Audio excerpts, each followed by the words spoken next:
Os povos da antiguidade, a África subsaariana. Olá, alunos!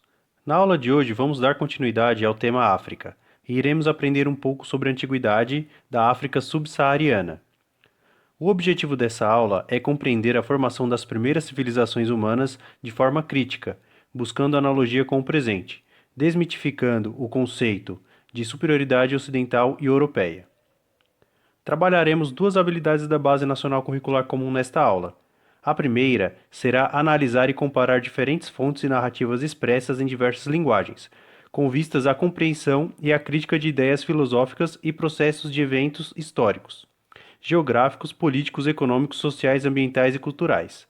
E a segunda é comparar e avaliar os processos de ocupação do espaço e a formação de territórios, territorialidades e fronteiras, identificando o papel de diferentes agentes, como grupos sociais e culturais, impérios, estados nacionais e organismos internacionais, e considerando os conflitos populacionais internos e externos, a diversidade étnico-cultural e as características socioeconômicas, políticas e tecnológicas. O deserto do Saara era um lugar pouco conhecido até o primeiro século da nossa era, quando passou a ser percorrido regularmente. Até então, ele era habitado por povos não sedentários e que faziam intercâmbio entre a África mediterrânea e a subsaariana. Esses povos eram os berberes, e, apesar de estabelecerem a conexão com as duas regiões por milênios através do comércio, do compartilhamento de hábitos e costumes, era sempre de forma irregular e inconstante.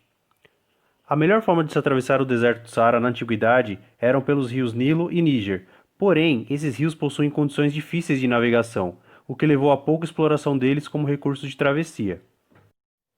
Os camelos foram a solução para a travessia do deserto, primeiro por serem bem resistentes às altas temperaturas e ao clima seco, e segundo por permitirem carregar mais peso.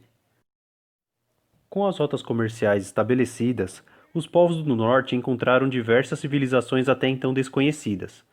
Os povos que ocupavam aquelas regiões eram de maioria negra e foi chamado pelos árabes de origem asiática de terras de negros.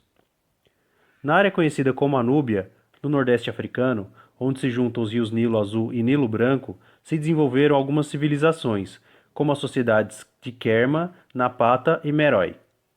No delta do rio Níger se formaram duas grandes sociedades, de Gana e Songhai, mas somente a partir do século VI da era cristã.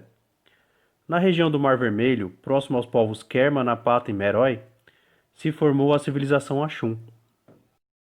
Os arqueólogos encontraram na região da Núbia e próximo às nascentes do Nilo diversos artefatos que comprovam a existência de civilizações organizadas no local. Os vestígios mais antigos são de aproximadamente 4.000 anos e revelam diversas características comportamentais daquelas sociedades. Os túmulos revelaram a realização de sepultamentos em várias categorias, uns com vários objetos, provavelmente em funerais pertencentes a uma elite, e mais sepultamentos simples, que denotavam uma hierarquização daquela sociedade. Por se tratar de uma região próxima ao Nilo, essas sociedades se aproveitaram do solo e dos regimes de cheia e vazantes para a produção agrícola e pecuária. Os muitos vestígios comprovam a existência de intensa atividade comercial, principalmente com os egípcios. O marfim era o principal produto de negociação e de objetos de luxo fabricados por esses povos. Em troca, recebiam azeite, mel, tecidos e alguns artigos de luxo dos egípcios. Os Kermas se desenvolveram por volta de 4.000 anos, próximos à terceira catarata do Nilo. Por volta do século XVIII a.C., começou a ganhar destaque, apresentando uma sociedade urbana e servindo de ponto de conexão entre o Egito e o interior do continente. O contato com os egípcios marcou bastante a cultura Kerma. O desenvolvimento de sua escrita, por exemplo, era semelhante aos hieróglifos egípcios. Entre o século XI e o século VIII a.C., tentaram controlar territórios dominados pelos egípcios. Utilizavam, assim como os egípcios, pirâmides para sepultar os mortos. No século I d.C., a civilização atingiu seu esplendor, porém, por volta do século IV, começou a desaparecer, provavelmente caindo sob o domínio de outros povos. A civilização Napata se desenvolveu à próxima quarta catarata do Nilo e se concentrava em uma cidade importante. Eles serviam, assim como os Kermas, como entreposto comercial entre o Egito e o interior do continente. Eles negociavam ouro, que era conseguido por meio do trabalho escravo. A religião Napata se mesclava entre o culto de deuses egípcios e locais, sendo construído um imponente templo para o deus egípcio Amon. Provavelmente os sacerdotes representavam uma camada importante na sociedade, e os governantes eram considerados como deuses. Nos pequenos povoados, o poder do Estado era menos marcante, aparecendo para recrutar soldados ou cobrar impostos. Nesses locais, a agricultura e pecuária eram praticados regularmente.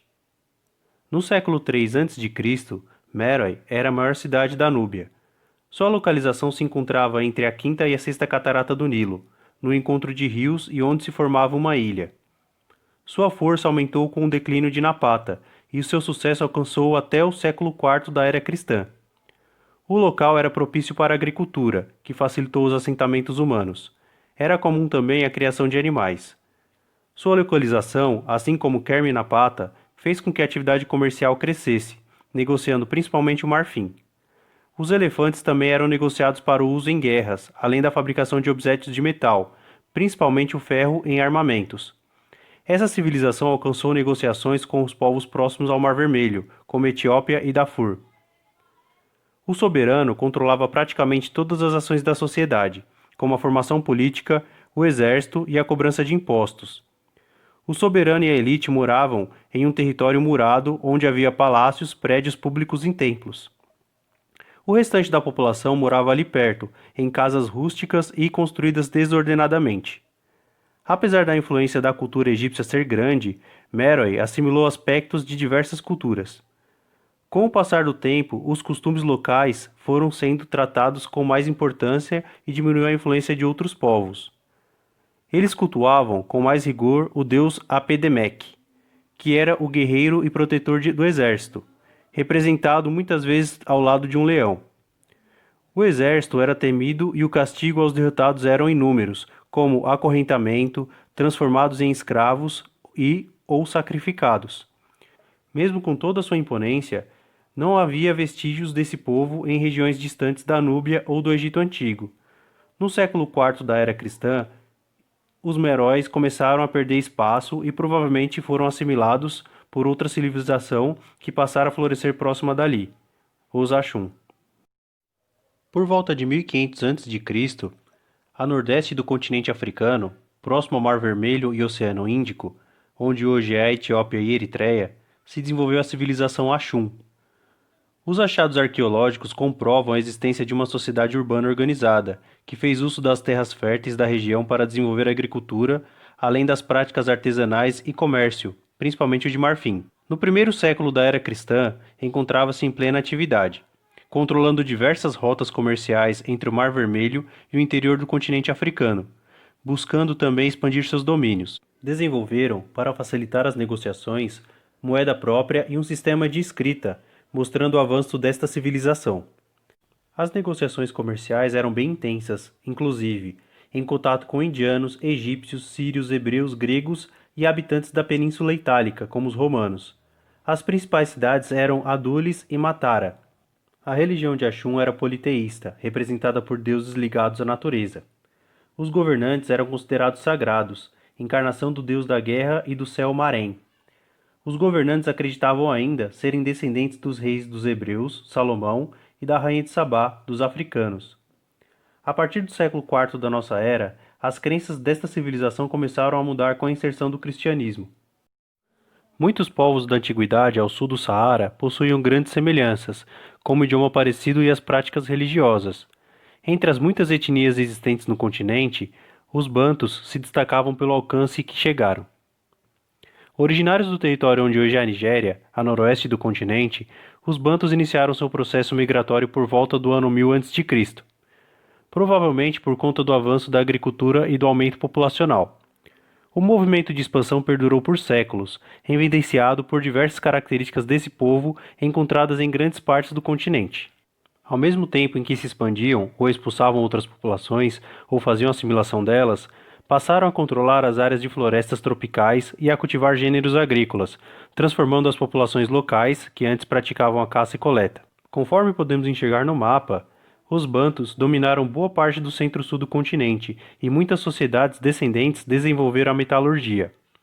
Por conta da dispersão e espalhamento desta sociedade, Muitas civilizações desenvolveram hábitos e costumes profundamente diferentes.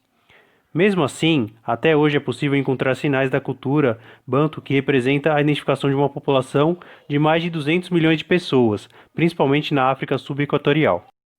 Através deste mapa, é possível verificar a dispersão da população Banto com o passar do tempo. Há cerca de 4.000 anos atrás, os Bantos se desenvolveram no território onde hoje é a Nigéria. 1.000 anos mais tarde, já ocupavam boa parte da área centro-oeste do continente. 1.500 anos depois, já haviam se expandido por quase todo o sul da África.